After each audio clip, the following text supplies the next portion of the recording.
바다 같은 주의 사랑 내 맘속에 넘치네. 생명의 주 우리 위해 보혈을 주셨네. 오늘 마태복음 16장 13절부터 20절까지 말씀 같이 봤습니다. 마태복음 16장 13절부터 20절까지 말씀. 그러니까 새벽에는 뭐를 정해놓고 이렇게 나오는 게 아니라 말씀이 이렇게 누군가가 제목을 정해주면 제가 그걸 가지고 이제 설명을 해주는 그런 형식으로 자유롭게 하는 말씀입니다. 그러니까 이제 저도 이제 기대가 되고 새벽에 오늘 무슨 말씀이 나올까? 또 오늘 무슨 말씀을 전할 수 있을까? 그러니까 하나님이 말씀을 인도해 주십시오. 이렇게 저도 기도하면서 새벽을 준비합니다. 그러니까 저도 말씀을 이제 하루를 말씀을 제가 정한 게 아니니까 하나님께서 말씀 우리에게 주시는 것이 무엇인지를 저도 기대하면서 하루를 살아가는 것이 이제 새벽 예배 때 말씀을 나누는 건데, 여기 이제 오늘 주신 이 말씀은 마태복음 16장 13절부터 20절까지 말씀은 참 좋은 말씀이에요. 참 귀한 말씀이고, 여기서요 여기에 예수님을 누구라고 하느냐 이렇게 물어봐요. 그랬더니 사람들이 선지자 중에 하나다 이렇게 이야기를 했어요. 사람들은 구약 성경을 누가 썼다고 그러냐면 율법서를 모세가 썼다고 그러고, 나머지 그 율법을 해석하기 위해서 선지자들이 썼다고 그러거든요. 그러니까 율법을 이제 전하러 온 예수님을 갖다가 이제 사람들은 선지자처럼 이렇게 생각을 한 거죠. 그렇게 본 건데, 침례냐 세례냐 이건 그 중요하지 않습니다. 왜냐하면 이것은 땅에서 이루어지는 사건들이기 때문에 땅에서 침례를 받든 세례를 받든 의미가 중요한 거거든요. 의미적으로 보면 이제 침례 그러면 죽는다는 의미고, 세례 그러면 머리에다 이렇게 발라서 의미적으로는 죽는다 그렇게 표현하는 거고, 제가 이제 세례를 생각할 때는 이렇게 생각을 해요. 머리 이렇게 바르니까 성령이 임하신다, 이거를 이제 설명하기 위해서 세례를 베풀면서 그렇게 성령 세례다 이렇게 이거를 표현하기 위해서, 성령 세례를 표현하기 위해 세례를 이렇게 베푸는 그런 것으로 이제 의미적으로 보면 그렇게 이해를 할 수 있다 이거죠. 침례는 이제 물속에 집어넣는 거니까 죽는다는 표현이 있고, 그 다음에 부활한다 이런 표현이 있습니다. 그래서 죽고 부활한다 이런 걸 봐서는 이제 성경적인 의미는 침례가 맞죠. 원래적으로 보면 이제 죽는다 부활한다, 이게 예수님도 그렇게 이제 요단강에서 침례를 받으셨고, 또 많은 이제 목사님들도 이제 성지순례를 떠나고 그러면 거기서 침례를 받으시고 그렇게 하십니다. 왜냐하면 예수님처럼 한번 해보기 위해서 이제 요단강에 가서 그렇게 하시기도 하고 그러는데, 의미적으로 보면 겉으로 침례를 받는다 세례를 받는다는 것은 크게 의미가 없습니다. 우리 속의 내용이 중요한 거죠. 마음 속에 있는 마음의 할례로, 성경을 마음의 할례로 보면은 의미로 보는 거니까, 말씀을 보면서 우리가 주님 안에서 내가 회개하고 내가 죽었다, 내가 주님 안에서 부활했다 이러면 이제 의미가 되는, 그게 마음의 침례죠, 그죠? 그리고 마음의 세례, 내가 주님 안에서 내가 죽었다, 주님 안에서 내가 부활했다 이렇게 하는 것이 마음의 세례가 될 수 있으니까, 그러니까 겉으로 보는 침례나 세례는 크게 중요한 것은 아닌 것 같다, 그렇게 생각을 해요. 그럼에도 불구하고 이제 우리가 그 의미는 정확하게 성경을 깨달아야 되죠. 성경의 의미를 모르면 그냥 성경 막 읽는 경우가 많으니까 의미도 모르고, 분명히 의미가 있어요. 성경에는 그 뜻은 있는데 그 뜻을 모르고 그냥 자기가 읽고 싶은 대로 막 읽으면 안 되는 거죠. 그래서 그럼 성경이 잘못되는 거죠. 그죠? 여기에서 중요한 내용들이 있는데요. 이제 예수님께서 베드로에게 천국 열쇠를 주었다 그러잖아요. 그럼 천국 열쇠를 주면은 열쇠는 뭐 하는 거예요? 열쇠는 뭐 할 때 써요? 뭘 열고 닫을 때 쓰잖아요. 이렇게 열었다 닫았다 이렇게 열어줬다 잠궜다 이런 걸 열쇠라 그러거든요. 그러면 예수님이 너에게 천국 열쇠를 줄게 그러고 예수님이 어디 호주머니에다 뒤져가지고 하나 열쇠 같은 거 꺼내가지고 이렇게 예수님이 베드로한테 줬을까? 그건 아닐 거 아니에요. 그냥 말로 했을 거 아니에요. 그죠? 말로 천국 열쇠를 내가 너에게 줄게. 그러니까 베드로가 빨리 줘요. 빨리 호주머니 뒤져가지고 열쇠 하나 빨리 꺼내서 줘요. 이렇게 하진 않았을 거 아니에요. 그러니까 말로 했단 말이에요. 천국 열쇠를 말로 준 거란 말이에요. 그러면 천국 열쇠를 주었으면 여기서 분명히 천국 열쇠를 가지고 문을 열어주는 게 필요하다는 거죠. 그죠? 문을 열어주는 성경에 어딘가 나와야 되는 거예요. 그러니까 여기서 천국 열쇠를 베드로한테 줬으면 성경에서 어딘가에 베드로가 문을 열어주는 게 있어야 되는 거예요. 그렇죠? 예, 그러니까 성경에 문을 열어주는 게, 베드로가 문을 열어주는 게 언제 있어요? 성경에 보니까. 예, 그러니까 2번 문을 열어줍니다. 2번을요, 베드로가요. 그러니까 베드로에게 맡겨진 사명이에요, 그게. 예, 그래서 언제 한번 열어주냐면 사도행전 2장에 한번 열어주는 거예요. 그래서 여러 제자들이 있는데 그 중에 누가 일어나서 말씀을 증거하죠? 베드로가 증거하는 겁니다. 베드로가 말씀을 증거해서 몇 명이 구원받아요? 3,000명이 구원받아요. 그 3,000명들은 이방인이에요? 아니면 유대인들이에요? 유대인들이에요. 유대인들이 구원받는 거예요. 그러니까 유대인들이 구원받는 건 사도행전 2장에 3,000명이 구원받아요. 그때 누가 설교했다고요? 베드로가 설교했어요. 그래서 베드로의 설교를 통해서, 그러니까 예수님도 베드로에게 말씀으로 천국 열쇠를 주었고, 이해가 돼요? 무슨 말인가? 예, 그러니까 무슨 누가 어떤 그 사람들, 이단 어떤 사람들은 열쇠를 금으로 만들어 가지고 그게 천국 열쇠로 들고 다닌대. 예? 그런 거 아니라고요. 그러니까 말씀으로 주신 거라고, 예수님이 베드로에게. 그래서 베드로가 말씀으로 어느 날 이제 그 열쇠를 열어줘야 된단 말이에요. 그래서 말씀으로 열어주는 날이 있는데 2번을 열어줘요. 한 번은 유대인들에게 말씀으로 열어줘서 구원을 받게 하는 게 사도행전 2장이에요. 사도행전 2장. 그때는 유대인들의 구원 시간이기 때문에 그런 거예요. 유대인의 구원 시간이 뭐냐면, 예수님이 이 땅에 오셨을 때 이방인을 위해 오셨다고 그래요? 유대인들을 위해 오셨다고 그래요? 예수님이 자기가 유대인들을 위해 오셨다고 그래요. 내 백성이 있다, 내 이스라엘 내 백성들을 위해서 내가 왔는데 어떻게 이 수르보니게 여인, 이방인 여인, 너에게 어떻게 내가 자녀에게 줄 떡을 어떻게 걔한테 주느냐, 그런 말 하죠. 예수님이, 솔직히 예수님이 구원하러 이 땅에 왔는데 사람들한테 걔라고 하면 되겠어요? 안 되죠.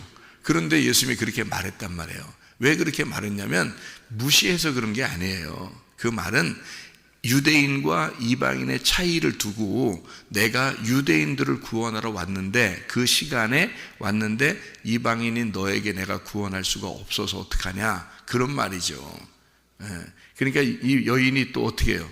그냥 물러나요? 안 물러나요? 안 물러나.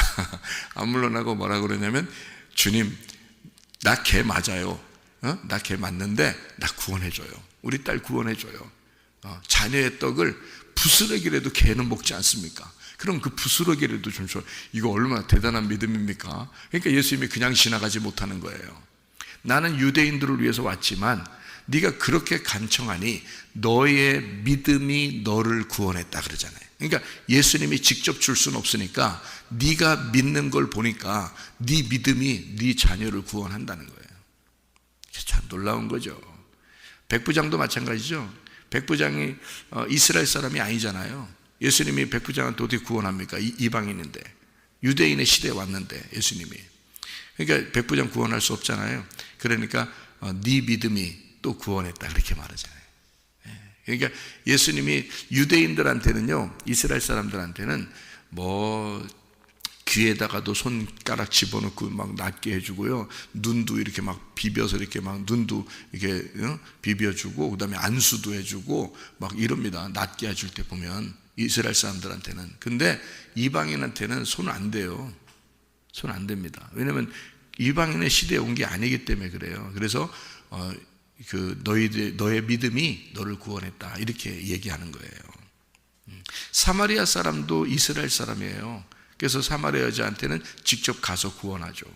사마리아 여자한테는. 삭개오 이스라엘 사람이에요. 그러니까 예수님은 삭개오한테는 직접 가서 구원할 수 있는 거예요. 근데 이방인한테는 직접 가서 구원하지 않습니다. 그들이 찾아오죠. 그들이 찾아올 때 만나가지고 한참 얘기해서 그 믿음을 보고 네 믿음이 누구를 믿는 믿음이에요? 예수를 믿는 믿음이란 말이에요. 그 믿음이 너를 구원했다 이렇게 하는 거죠. 근데 지금 시대는 어떤 시대냐면 이방인의 시대예요. 지금은. 그래서 이방인들이 많이 구원을 받았고 이제 이것도 어느 날 이제 맞춰지게 되겠지만 이방인의 시대니까 지금은 많은 이방인들이 구원을 받아요. 유대인들보다 훨씬 더 많이 구원을 받는 거죠. 지금 시대는 이방인의 시대니까. 그럼 왜 이게 시대가 이렇게 구분되어 있느냐? 성경적으로 보면 다니엘서 9장에 나와 있는 것 때문에 그런 것입니다. 다니엘서 9장에 보면 이스라엘 백성들만을 구원하기 위하여 70일회가 딱 정해져 있어요. 다니엘서 9장에 보면 70일회라는 게 있죠. 70일회 이런 얘기 들어봤죠, 그죠? 예, 그게 날짜 계산을 복잡하게 하는 게 아니에요. 그렇게 복잡하게 하면 성경이 오히려 이해가 안 돼요. 그러니까 다니엘서 9장에 보면 있잖아요. 내 백성과 내 예루살렘 성을 위하여 하나님께서 70일회를 정해놨다 이렇게 되어 있거든요. 다니엘서 9장을 자세히 읽어보셔요. 그러면 그렇게 나와 있어요.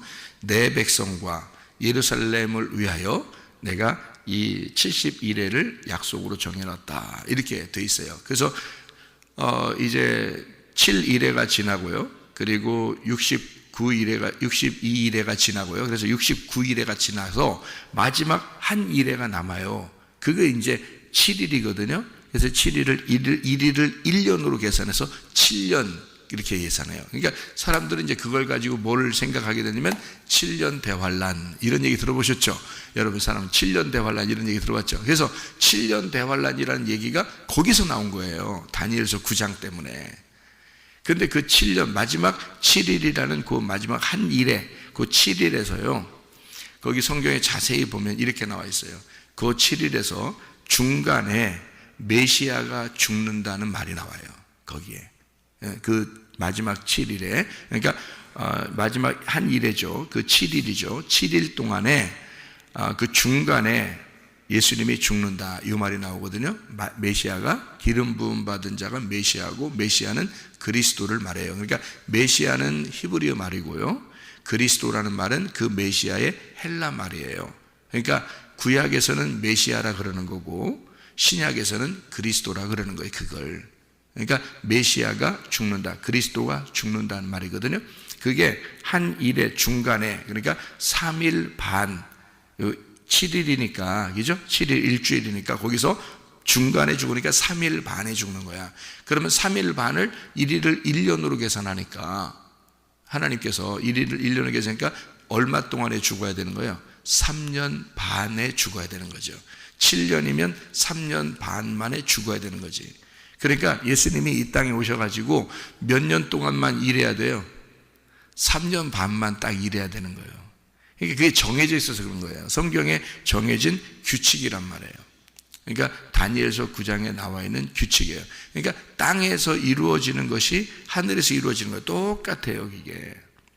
그게 그러니까 예수님이 오셔가지고는 자기가 일하는 동안이 이스라엘 백성들을 위해서 정해진 다니엘서 9장의 70일에 그 안에 오셨기 때문에 이스라엘 백성들만 구원해야 되는 거예요. 이게 벗어나지 못하는 거예요. 예수님도 성경의 말씀대로 이루셔야 되거든. 그래서 그런 거지 수르보니게 여인을 미워서 그런 것도 아니고 이방인들을 뭐 일부러 미워해서 그런 게 아니에요. 무슨 말인지 아시겠어요? 예수님은 그 정해진 시간 안에 와가지고 구원해야 되기 때문에 이스라엘 백성들을 위해서 자기 자녀들의 그 구원을 위해서 오셨다는 말이에요. 예수님이. 지금은 이방인의 시대죠. 그러니까 이방인들도 다 구원받지만 그때는 안 그랬단 말이에요. 예수님 오실 때는 유대인의 시대에 율법의 시대에 왔기 때문에 그 율법 안에서 유대인들을 구원하기 위해서 오셨단 말이에요. 그러니까 이방인들이 구원 못 받죠. 예수님 시대 때는. 무슨 말인지 아시겠죠, 이게? 근데 그게 정해진, 다니엘서 9장에 정해진 약속대로 이루신 것이다. 예수님은 그렇게 하신 거예요. 똑같이. 그래서 3년 반 동안 일하시고 십자가 못 박혀 죽으시는 거죠. 그래서 예수님이 그 복음서에 보면은 예수님이 때가 돼서 내가 죽을 때가 됐다. 이제 다시 예루살렘으로 돌아가야 되겠다. 이런 말 하죠. 제자들은 잘 몰라도 예수님은 다니엘서 9장을 잘 알기 때문에 자기가 이제 얼마 동안 일해서 마지막 때가 됐구나라는 것을 자기는 안단 말이에요. 그래서 자기는 이제 죽으러 가야 돼. 내가 시간이 다 됐기 때문에 내가 가야 돼. 이런 말 하는 거죠. 제자들은 막 모르니까 죽지 마세요 막 이러고 막 이러잖아요. 근데 예수님은 다 아는 거예요. 그래서 마태복음 16장에서도 그 죽음에 대한 이야기를 다시 합니다. 그때 베드로가 어떻게 해요? 뭐 말리죠. 죽지 말라고. 그러니까 예수님이 이 사탄아 뒤로 물러가라. 나는 이것 때문에 왔는데 네가 왜 나를 막느냐. 이게 3년 반이 딱 되었기 때문에 그런 거예요. 3년 반 만에 죽으셔야 되니까 그 그리스도가. 이게 정해진 약속이라 그런 거예요. 여러분이 진짜 그래요?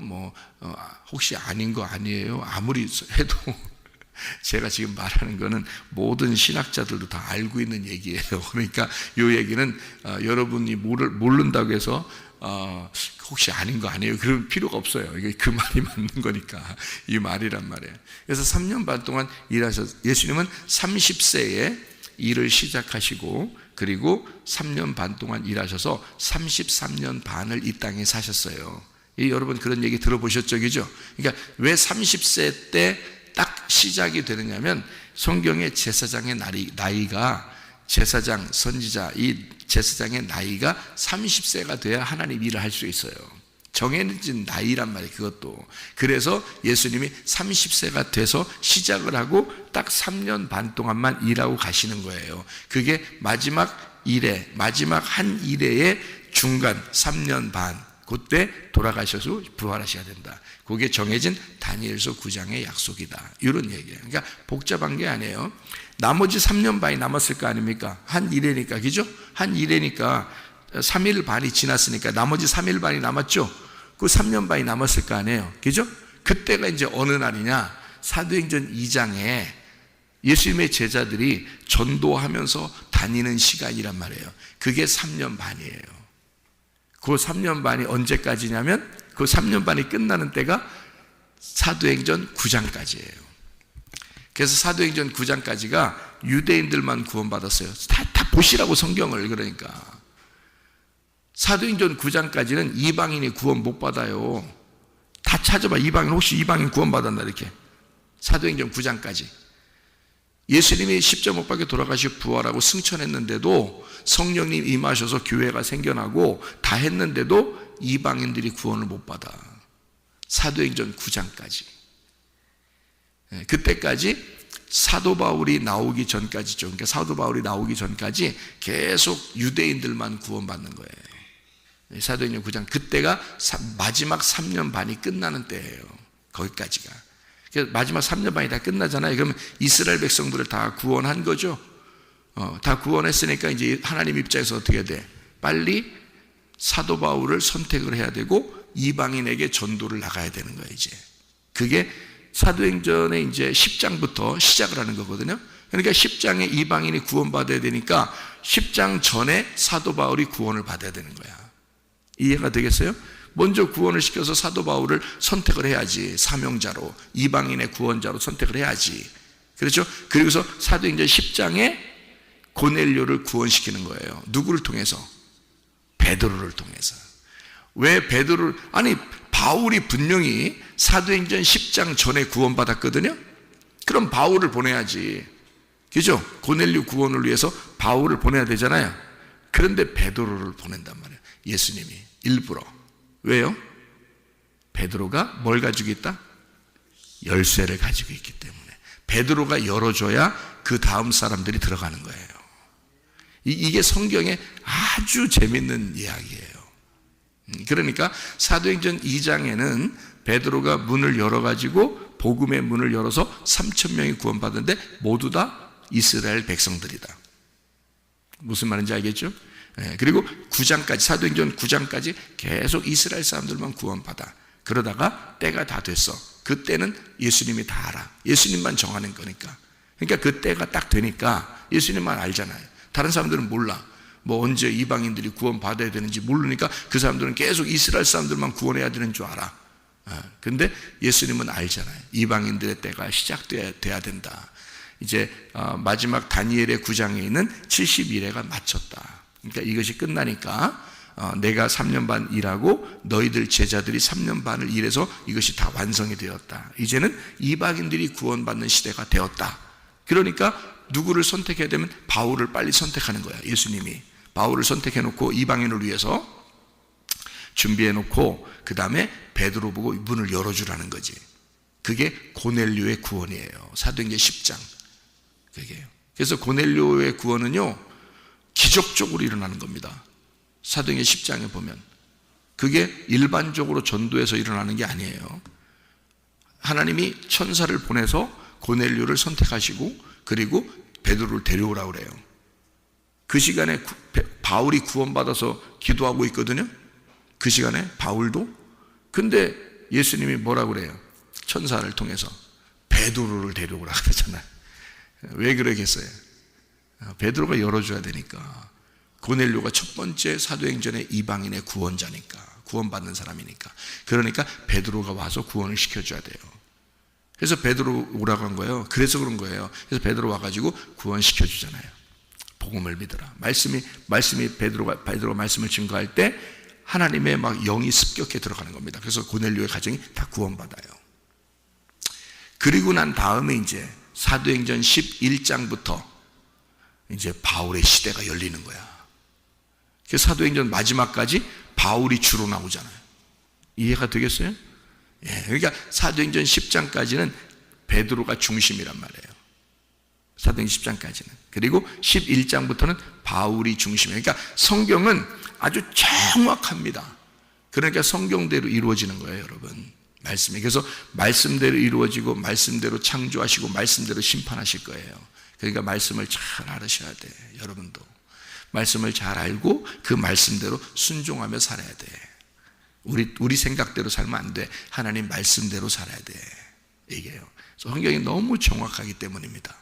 예. 그러니까 그 중에 이제 베드로에게 열쇠를 주셨다는 말이 마태복음 16장에 이렇게 나오는 거예요. 그러니까 요거를 잘못 이해하면 진짜 열쇠 들고 다녀. 그게 말씀인데, 말씀, 하나님의 이름, 예수 그리스도라는 이름이 천국 열쇠예요. 그게 그 이름이, 그러니까 그 말씀이, 복음이라는 말씀이 천국 열쇠다, 이렇게 되어 있는 것입니다. 자, 여기서 이제 한마디 하고 마치도록 하겠습니다. 베드로를 뭐라고 그러냐면요, 베드로가 뭐예요? 돌입니다. 돌. 그죠? 페트로스라는 돌이에요. 그러니까 성경에 이게 베드로라는 말이 있고요. 그 다음에 반석이라는 말이 있어요. 그죠? 여기 보니까. 그죠? 베드로, 그리고 반석. 베드로라는 말은 돌이라는 말이고요. 그리고 반석이라는 말은 큰 바위를 말합니다. 그러니까 베드로하고 반석하고 같아요? 틀려요? 틀리죠? 그러니까 돌이라고 하는 것은 이 헬라어 성경에 뭐라고 되어 있냐면, 베드로라고 볼 때 너는 베드로다 할 때는 페트로스 이렇게 됐어요. 페트로스. 근데 반석, 이 반석 위에 교회를 세운다 할 때 이 반석은 페트라 이렇게 써 있어요. 그러니까 페트라라는 말하고 페트로스라는 말의 이 구분이에요. 구분을 해놓은 거라고. 그러면 페트로스라는 말은 어떤 말이냐면 조그만 조약돌을 말하는 거예요. 조그만 조약돌. 이게 시냇물가에 가면 조그만 조약돌들이 있죠. 그게 이제 페트로스예요. 그 조약돌. 그러니까 더 작게 만들면 모래알 같은 거예요. 네, 이게요. 그래서 이걸 이제 베드로다. 너는 베드로야. 그런데 내가 이 반석 위에, 이 반석은 누굴까 그러니까? 예수님이죠. 예수님이 이 반석이에요. 그래서 고린도전서 3장 11절 말씀을 보면, 고린도전서 3장 11절 말씀 보면 이런 말씀이 있어요. 뭐라고 되어 있냐면 이렇게 되어 있어요. 이 닦아둔 것 외에 능히 다른 터를 닦아둘 자가 없으니 이 터는 곧 예수 그리스도라. 그래서 큰 터를 놓고 거기에다가 교회를 세워야 되거든요. 그게 누구냐면 반석 대신 예수님이에요. 그래서 고린도전서 10장에 보면요, 고린도전서 10장에 1절부터 4절까지의 말씀에 이렇게 보면요, 4절에 다 같은 신령한 음료를 마셨으니 이는 그들을 따르는 신령한 반석으로부터 마셨음에 그 반석은 곧 그리스도라 이렇게 되어 있습니다. 그러니까 반석이 그리스도고요, 베드로는 조약돌이고. 자, 구분이 되겠죠, 그죠? 그러니까 예수님이라는 큰 반석 위에다가 그 터 위에 베드로를 얹어놓겠다 그 말이에요.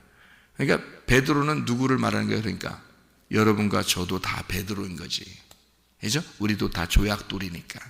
우리들 같은 조약돌이 큰 반석이라는 예수님 위에 얹어져서 조약돌이 모여서 반석이라는 예수님의 기초 위에서 교회가 세워질 것이다, 이런 말이죠. 여러분, 집에 있는 가정은 천국 다 못 가도 교회는 천국 갑니다. 왜 그러면 성경에 교회가 신부이기 때문에 그래요. 요한계시록의 신부는 교회잖아요. 그러니까 교회가 천국 간다, 예수님의 신부가 되니까 이렇게 되어 있거든요. 그러니까 가정들 식구들 중에서 어떤 사람은 천국 가고 어떤 사람은 지옥 갈 수 있겠죠. 그런데 교회는 천국 간단 말이에요. 교회라는 것은 구원받은, 예수님 안에서 구원받은 하나님의 백성들, 페트로스들이다. 그래서 이 페트로스들을 통해서 이 반석 위에 페트로스들이 모여서 교회를 형성하기 때문에 그거를 하나의 교회, 이걸 신부라 그렇게 말해요. 여러 사람들이 모였지만 이걸 하나의 신부라 그런다고요, 예수님께서는. 그래서 자기 신부를 구원하러 와서 이 신부를 데리고 천국에 가는 거예요. 여러분, 가정에 있는 집 한 사람 한 사람이 그렇게 되는 게 아니에요. 그래서 집에 있는 한 사람 한 사람을 어디다가 모셔다 놔야 돼? 교회에다 모셔다 놔야 돼. 그 사람들도 그리스도의 신부가 돼야 되니까. 그러니까 교회가 구원받는 거거든요, 하늘나라 가는 것은. 그러니까 교회는 영적인 하나님의 집이고요, 여러분의 가정은 이 세상의 집을 말하는 거예요. 그래서 성경은 이 두 개를 같이 이렇게 놔요. 하나는 이 땅에 있는 거, 하나는 하늘에 있는 거. 그래서 교회는 하늘의 집이라 그러고 여러분의 집은 땅의 집이라 그래요. 그러니까 이걸 두 개를 이렇게 같이 놓는 이유는 여러분 똑같아요. 부모님을, 엄마 아빠를 이 땅에 놓은 것은 진짜 엄마 아빠가 어디에 있다는 얘기 알려주고 싶어서 그런 거예요. 하늘에 우리 하나님 아버지가 우리 진짜 아버지다라는 걸 알려주려고 이 땅에 아버지들이 있는 거예요. 그러면 이 땅의 아버지가 진짜 하나님이에요? 그건 아니잖아요. 진짜 하나님이 하나님 아버지잖아, 그죠? 그러니까 여러분은 다 가짜 엄마야, 가짜 엄마, 가짜 아빠야. 이해가 되겠어요? 진짜 아버지 하나님은 하늘에 계시니까 그분이 우리 영 안에 계신 하나님 아버지란 말이에요. 그 하나님 아버지가 우리를 기르시는 거야. 우리를 자라나게 하고 우리를 마음속에서 책망하고 말씀으로 우리를 가르치시고 우리를 자라나게 하고 그분이 다 하시는 거예요. 우리의 영혼은 그분에게 달려 있어요. 그러니까 하나님 아버지가 우리 아버지니까 그분이 아버지인데 우리를 책임지고 있다. 여러분은 다 가짜란 말이에요. 이 땅에 가짜 엄마 아빠들이라고요. 여러분에게 맡겨준 거예요. 잠깐 맡겨준 거니까 가짜들에게 잠깐 맡겨요. 여러분, 가정들도 똑같아요. 가정이라고 하는 것은 이런 거야. 서로 한 사람 한 사람이 여럿이지만 가정이라는 것으로 이렇게 모여 있잖아. 이게 뭐냐면 가짜란 말이에요. 가짜인데 가짜? 나 무시해야지. 그런 거 아니라 이제 그러면 고르반 된다 그랬지, 그죠? 하나님을 믿는다고 하면서 부모님께 효도하지 않으면 뭐가 된다고? 고르반이 된다 그랬잖아요. 그건 가짜, 그 사람이 가짜야. 그 믿음이 가짜인 거지. 하나님을 진짜 믿는 사람은 자기 부모에게 효도하게 돼 있습니다. 자, 하나님의 교회를 진짜 사랑하는 사람은 어떻게 돼? 자기의 가정도 사랑하게 돼 있습니다. 무슨 말인지 아시겠죠? 예, 그러니까 영혼을 진짜 귀하게 여기는 사람은 내 몸도 귀하게 여기죠. 이 몸은 이 땅에 내려놓고 가야 되잖아요. 우리의 영혼만 천국 가잖아요. 그런데 영혼을 귀하게 여기는 사람은 그 영혼이 보존되어 있는 내 몸을 귀하게 여기죠. 마찬가지란 말이에요. 가정을 무시해서 제가 얘기하는 게 아니고 이 땅의 가정을 여러분은 뭐라고 생각하냐면 이게 진짜인 줄 알아요. 그래서 사람들이 내 가정 하다가 망해버려. 이 사람들이 내 몸 하다 망해버려. 왜? 영혼을 생각을 안 하는 거야. 그걸 이제 제가 얘기하는 거예요. 그러니까 여러분이 내 가정 해서 망해버리지 말고 진짜 이 가정이 왜 있는 거냐? 하나님의 가정 때문에 이게 있는 거구나 라는 걸 그렇게 깨달으라는 거예요. 그러니까 의미적인 속에 있는 내용을 정말 깨달아야 이게 겉으로 보면서 은혜가 되는 거지, 가정이 진짜 하나님의 가정이라는 걸 모르고 내 가정 하면 그건 망해버리는 거예요, 이 땅에서. 여러분, 그러니까 여러분이 내가 네 엄마 아빠야, 내가 네 엄마 아빠야 그러면 그럼 망해버리는 거예요. 그게 그 사람이. 네 엄마 아빠는 진짜 아버지는 하나님이셔. 이걸 가르쳐 줘야 돼. 우리한테 맡겨진 게 그 사명이니까. 그렇잖아요. 부모들에게 맡겨진 게 그 사명인데 그걸 모르고 너는 내 자식이야, 너는 내 자식이야, 순치건 줄 알아. 그럼 하나님이 뭐라고 하는 줄 알아? 네 거요? 네 거냐고 그런다고. 네 거 아니잖아. 그러면서 너 죽여봐야 알겠구나. 이게 먼저 죽는 거. 그래서 부모들이 네 거 아니라는 거 알겠어? 내 거야. 하나님이 그러신다고요. 그래서 부모 죽이는 거야. 죽여서 어느 날 부모들은 다 죽어요. 여러분과 저는 다 어느 날 죽어. 이해가 돼요? 우리 안 죽는 사람 한 명도 없어. 다 죽어. 왜? 네 거 아니라는 거 알려주는 거야, 하나님이.